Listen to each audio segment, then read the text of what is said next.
Bienvenue sur Fil Horizon, le rendez-vous des personnes qui aspirent à se libérer et ouvrir leur horizon. Aujourd'hui, je vous partage concrètement que s'est-il passé à la suite de mon expérience d'expansion de la conscience. Alors, je vous avoue que tout s'est accéléré et que je manque cruellement de temps pour enregistrer des podcasts. La guerre en Ukraine, mise en rapport avec ma propre histoire de réfugié politique, a réveillé en moi une plus grande conscience et un plus grand besoin de contribuer. Comme je n'ai pas vraiment les moyens d'accueillir une famille de réfugiés, j'ai réfléchi à ce qu'il était possible dans mes moyens de faire. Et donc je me suis dirigée vers une maison de retraite pour me proposer en tant que bénévole, en tant que dame de compagnie auprès des personnes âgées. La directrice de cette maison de repos qui m'a accueillie m'a finalement proposé, en sachant que j'étais coach de vie, de faire des ateliers afin de redynamiser la vie des personnes résidentes. Et de cela, je ne m'y attendais pas du tout. Moi, j'avais à cœur de faire du bénévolat, tranquillou, et finalement, je me retrouve avec un contrat d'emploi supplémentaire. Et donc, j'ai été très surprise et heureuse, évidemment, de cette tournure des choses. Le message que j'ai envie de vous transmettre, c'est que lorsque on s'éveille à la conscience de la collectivité, il ne s'agit pas forcément de faire de grandes choses importantes, parfois même de petites choses peuvent déjà transformer et votre vie et celle des autres. Ce qui compte d'après moi, c'est l'intention au fond de votre cœur. Suite à mon ouverture de conscience plus radicale, je dirais, je ne sais pas vous expliquer ni le comment ni le pourquoi, mais je suis devenue végétarienne. Alors je ne dis pas que je vais me priver à tout jamais de viande ou d'aliments d'origine animale, mais pour le moment, cela ne me convient pas. Cela crée du désordre dans mon corps et donc je préfère éviter. Parmi les événements notables qui se sont produits dernièrement, j'ai été hackée sur mon compte Facebook. Et donc, dans un premier temps, cela m'a un peu stressée parce que comme je ne l'utilise jamais, je ne suis pas très au fait de ce qui se passe. Apparemment, c'est très courant. J'ai ouvert un fichier que je n'aurais pas dû et j'ai remarqué qu'il avait été transmis automatiquement à tous mes contacts et donc j'ai prévenu tout le monde de surtout pas l'ouvrir. Et finalement, cela a apporté un résultat très positif, c'est que j'ai été remise en contact avec toute une série de personnes que j'avais complètement perdues de vue. Et donc cela va m'amener à les recôtoyer. Donc j'ai pu discuter avec certains, donner rendez-vous à d'autres et donc voilà, c'était assez étonnant. Au niveau de mon activité dans l'immobilier, hier je me suis employée à faire plaisir à quelqu'un. L'un des locataires avait perdu sa carte de parking et pour lui faire plaisir, je suis allée lui rechercher une carte de remplacement à la société de parking. Et sur le chemin, j'ai croisé un ami très proche, un ami d'adolescence. C'est un ami que je connais depuis que j'ai 16 ans et on s'était perdu de vue parce qu'il était parti vivre à Londres et là, il est revenu vivre dans notre ville d'origine. Il était très surpris de me voir parce que comme il n'habite pas dans ce quartier-là où je l'ai rencontré, il habite en agglomération, il s'était juste déplacé pour un entretien d'embauche dans un centre bouddhiste de notre ville. Et donc il était très amusé de me voir parce que comme j'ai eu une éducation bouddhiste, on a pu y voir qu'un clin d'œil de l'univers. Dans le cadre de ma relation à mon compagnon, que s'est-il passé suite à cette ouverture de conscience ? Il est venu me livrer un énorme paquet de traumas. Et donc là, maintenant, ça devient très clair pour moi. La systémie que nous enseigne Adeline Gardinier, c'est que lorsque la féminine s'ouvre en conscience, eh bien cela permet au masculin de pouvoir déposer une certaine charge traumatique qu'il contenait dans son corps auparavant. Donc moi, je n'ai pas du tout partagé à mon compagnon mon état d'esprit, donc il n'était pas du tout au courant, mais je vous assure que lorsque j'ai eu terminé d'enregistrer mon podcast précédent, eh bien, bim, il m'a contacté et là, il s'est complètement livré. Et là où Adeline Gardinier nous met en garde de ne pas aller provoquer ces états d'ouverture de conscience ou d'éveil, c'est que justement, il faut être prêt, il faut être à même d'accueillir ce que le jumeau va venir nous déposer. Et ce n'est pas du tout facile. Et donc moi, je n'étais pas préparée parce que je n'avais pas encore réalisé à quel point c'était systématique entre deux personnes dans un duo d'âme. Et là, je suis vraiment effarée. Je suis effarée à quel point cette systémie se vérifie. Et cela s'est vu très fort cette fois-ci parce que l'expérience que j'ai vécue juste auparavant était une accélération et une grande ouverture de conscience. C'est comme si l'autre sentait qu'on montait des paliers de conscience et qu'on était plus solide que précédemment. Et cela l'autorise à pouvoir déposer un paquet de charges traumatiques. Et ce n'est que dans ce partenariat à deux qu'on parvient finalement petit à petit à se décharger et à se libérer tous les deux du matériel traumatique. Et pour ce faire, eh bien, cela demande un réel ancrage, c'est-à-dire que lorsque l'autre vient déposer son histoire, ce n'est pas que émouvant et touchant parce que c'est un moment de vérité, un moment d'authenticité, mais c'est éprouvant, c'est très dur d'entendre ce vécu-là aussi.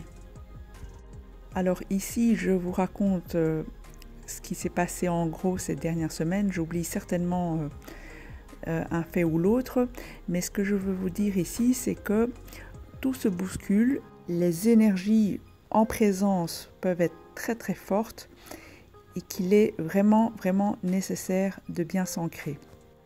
Alors à ce sujet, une des auditrices que je remercie m'a demandé de développer comment je faisais pour m'ancrer, quels étaient mes outils d'ancrage.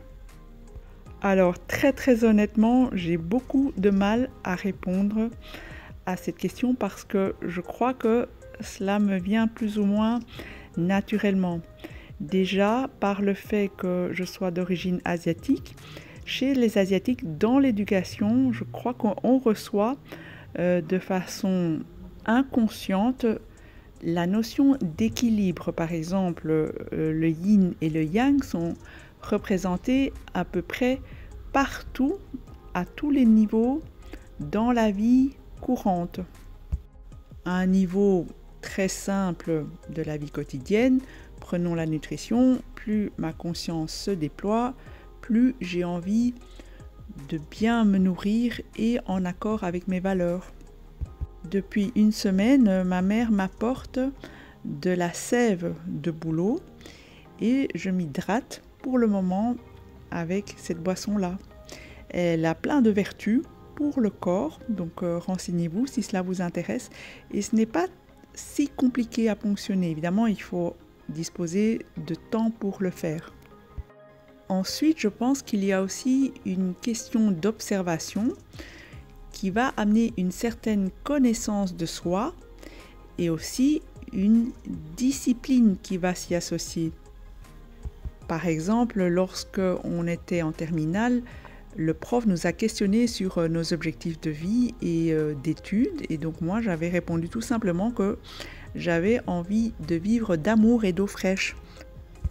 Et donc, tenant compte de cet aspect doux rêveur de moi, eh bien, au fil de l'âge et des expériences professionnelles, je me suis aménagé un métier très ancré dans la matière qui pouvait me produire suffisamment de revenus pour que je puisse passer un certain temps uniquement à me nourrir d'amour et d'eau fraîche.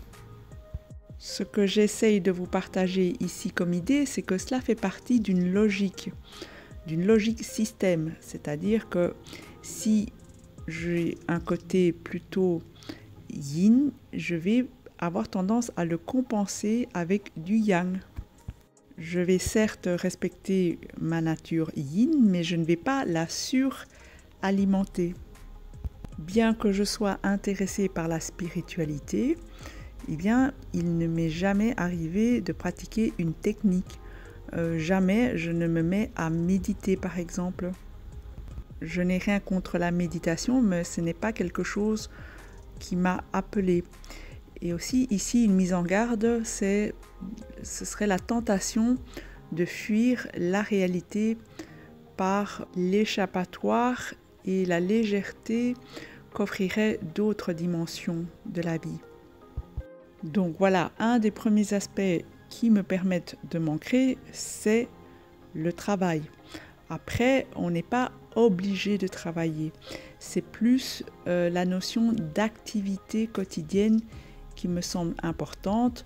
Donc si je n'avais pas de métier, si je n'avais pas de travail, d'emploi rémunéré, eh ben, peut-être que je ferais une activité qui me rattache un maximum à la terre. En tout cas, une activité qui me met en prise directe avec le concret. Parce qu'autrement, avec ma nature yin, je vais plutôt avoir tendance à rester dans ma tête et décoller dans mon esprit. Une autre activité qui m'aide pas mal à m'ancrer, c'est que j'ai un rendez-vous chaque semaine pour faire de la gym. Je le fais avec d'autres personnes pour que ce ne soit pas une corvée, mais au bout du compte, eh bien, cela m'apporte énormément. Je me sens beaucoup mieux dans ma peau et dans mon corps. De base, je ne suis pas une grande sportive, c'est plutôt le contraire. Mais ça me fait tellement plaisir d'aller à la rencontre de ces amis-là que voilà, j'ai pu combiner le plaisir à la dépense physique parce qu'à mon avis, on papote plus qu'autre chose. Depuis ma rencontre avec mon compagnon, vous le savez, il y a pas mal de choses qui se sont déclenchées dans mon corps. J'ai pu l'intégrer beaucoup mieux parce qu'avant, je pense que je n'étais même pas dedans, je connaissais pas très bien mon corps. Et depuis, j'ai quand même compris que cela faisait partie du sens que l'on pouvait donner à la vie, que de complètement s'incarner et vraiment vivre dans ce temple qu'est notre corps. C'est vraiment un temple pour notre âme et pour notre cœur. Avant ma rencontre avec mon compagnon, eh bien, je me faisais tout le temps des bleus. Il n'y avait pas une seule période dans ma vie où je n'avais pas un bleu parce que je visais mal les espaces, je me cognais en passant n'importe où. Et donc, à présent, je sais que je ne suis pas ancrée lorsque je manque d'attention, lorsque j'ai des oublis ou des pertes, lorsque je lis toute une partie d'un livre sans me rappeler ce que je viens de lire, ou alors lorsque j'écoute une vidéo ou un podcast, idem où je ne me souviens plus ce dont on a parlé. Et donc là, je suis partie en dissociation. Et donc ici, vous entendez bien à quel point c'est représentatif de ma nature. Donc si vous êtes yang, il est fort probable que ce soit d'autres exercices, même contraires, qui pourraient vous épanouir. Par exemple, vous pourriez tenter une expérience accompagnée de jeûne. Cela pourrait alléger votre sensation dans votre corps, ou alors encore aller vers une activité professionnelle un peu plus en accord avec votre enfant intérieur, ou pratiquer de la méditation, etc. Je pense que pour tout le monde, le contact avec la nature et les animaux est quelque chose d'extrêmement enrichissant et nourrissant, à condition de ne pas aller déverser sur eux notre état émotionnel négatif. L'idée ici est en plus pour moi de viser un équilibre global et écologique. Ne pas s'ancrer, ce serait comme refuser notre incarnation, refuser l'expérience et toute la beauté et tous les cadeaux qui l'accompagnent. Bien sûr, cela demande du temps et une ouverture pour en prendre conscience. Alors, je profite aussi de ce podcast pour faire une mise au point à la suite d'une question qu'on m'a posée. La personne se reconnaîtra et je la remercie encore. Lors de différents podcasts antérieurs, j'ai dit que je n'avais pas véritablement fait un travail sur mon parcours de flamme jumelle. Et cela peut en effet vous questionner et cela mérite un peu d'éclaircissement. Pour celles et ceux qui ne l'auraient pas entendu, je suis suivie par un psychologue systémicien depuis 2008. Au départ, lorsque j'ai commencé à consulter, il y avait une souffrance derrière, mais au fil du temps, c'est plus devenu une sorte d'hygiène morale. Et donc, si l'on considère que nous rentrons tous en relation avec nos casseroles, il me paraît à moi naturel de les nettoyer tous les jours. Lorsque vous triez vos déchets, avez-vous l'impression de travailler? Eh bien, je ne pense pas. C'est un acte de civisme qui vous semble naturel. Eh bien, trier ces émotions, pour moi, c'est pareil. Ce n'est pas du travail, ça m'est naturel.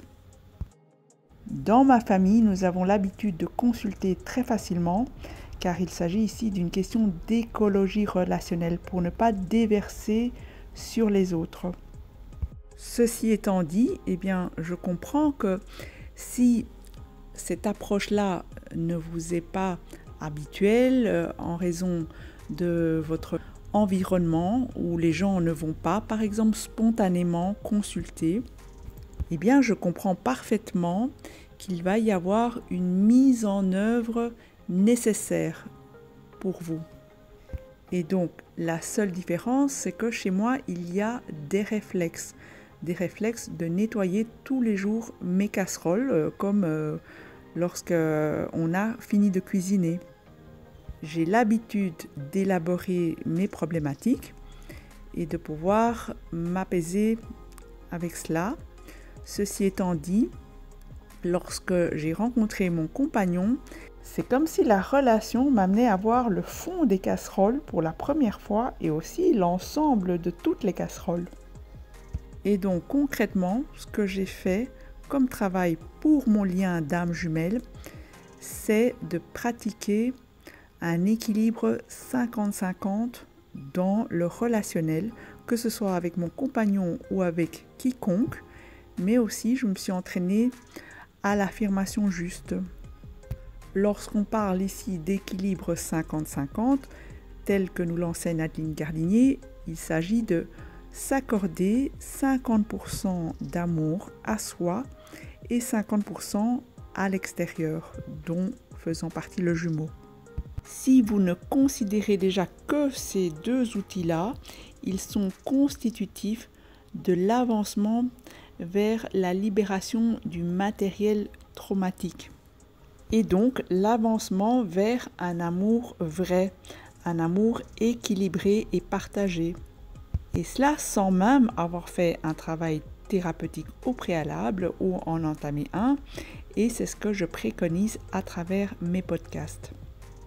Rien que d'intégrer profondément ces outils-là au quotidien, eh bien, fera déjà une avancée drastique dans votre parcours. Ceci vous amènera à une certaine habileté relationnelle, car c'est dans le relationnel que la magie s'opère. Ce n'est pas chacun dans son coin. Certes, il y a une somme de problématiques à élaborer, notamment par la féminine, pour que le masculin puisse libérer la charge traumatique, mais c'est essentiellement dans la rencontre, dans le relationnel que se trouve le centre de gravité. Ce travail-là ne peut se faire que graduellement, progressivement, parce que lorsque vous vous amusez à monter en vibration de façon artificiel, eh bien l'autre va le ressentir, il va venir vous déverser tout son conteneur à trauma, et lorsque ce n'est pas lui, c'est la vie qui vous présente les épreuves. Et si vous n'êtes pas bien préparé donc par ce travail d'élaboration personnelle, eh bien vous risquez d'être déstabilisé et ne pas être suffisamment solide que pour pouvoir y répondre. Vous vous doutez un peu que quelqu'un qui n'est pas dans le partage et qui ne se raconte pas et qui en une fois vient se livrer est comme dans un état de dissociation. Plus l'élaboration est importante d'un côté, plus la charge traumatique libérée de l'autre côté est importante. Lorsque le jumeau se livre ainsi de façon importante, eh bien, il y a un mécanisme de défense qui se déploie juste à la suite pour justement empêcher que cela aille trop vite, pour pas que son intégrité psychique ne soit mise en danger. Et donc, c'est quoi ce mécanisme de défense? Vous le connaissez très bien, c'est la voix du faux self qui vient directement vous remettre à votre place. C'est le mental ici en tant que protection qui vient réguler l'avancement. Et si vous n'êtes pas assez ancré pour recadrer avec justesse l'ego traumatisé ou encore le faux self à pouvoir discerner avec l'âme, eh bien, cela peut vous faire repartir pour un tour. Or, il n'y aura pas de libération sans l'épuration du matériel traumatique commun. Et donc, c'est un véritable partenariat entre les jumeaux d'âme. Chez certains, le trauma est si lourd qu'il ne peut même pas reconnaître la nature de votre lien sans être totalement libéré. Une chose consécutive à l'expérience de l'expansion de la conscience que j'aimerais vous partager et qui m'a vraiment frappée, c'est que les vidéos d'Adeline Gardinier me sont enfin accessibles. Ce n'est pas que je ne comprenais rien de ce qu'elle disait auparavant, mais ça restait toujours hermétique, c'est-à-dire que cela dépend de votre niveau de conscience et aussi de l'expérience que vous en faites. L'enseignement d'Adeline Gardinier a la magie de pouvoir être pénétré strate après strate selon l'endroit où nous nous trouvons dans le jeu. Et cela est vrai bien sûr pour toute une série d'œuvres ou de vidéos qu'on va relire avec une perception différente à chaque fois, mais j'avoue que dans la transmission d'Adeline Gardinier, c'était vraiment costaud. Un autre point que j'ai oublié de vous partager la dernière fois, dans mon expérience du tout, c'est qu'en fait, je voyais vraiment à travers tout et je voyais à travers moi-même. Et suite à cela, je suis revenue à un quotidien avec mes travers que je pouvais reconnaître, mais avec plus de distanciation et aussi un besoin d'être au contact avec le réel, c'est-à-dire être plus forte que l'illusion. Comme à mon habitude, eh bien, je vous invite à faire l'expérience par vous-même et ne rien croire sans en avoir fait l'expérience par vous-même. J'espère que ce résumé et tous ces outils vous auront été utiles et que vous les avez appréciés. Si c'est le cas, n'hésitez pas à liker, à partager ou à vous abonner pour plus de podcasts prochainement. Je vous souhaite beaucoup d'amour pour vous et de l'amour partagé. Prenez grand soin de vous. Au revoir et à très bientôt.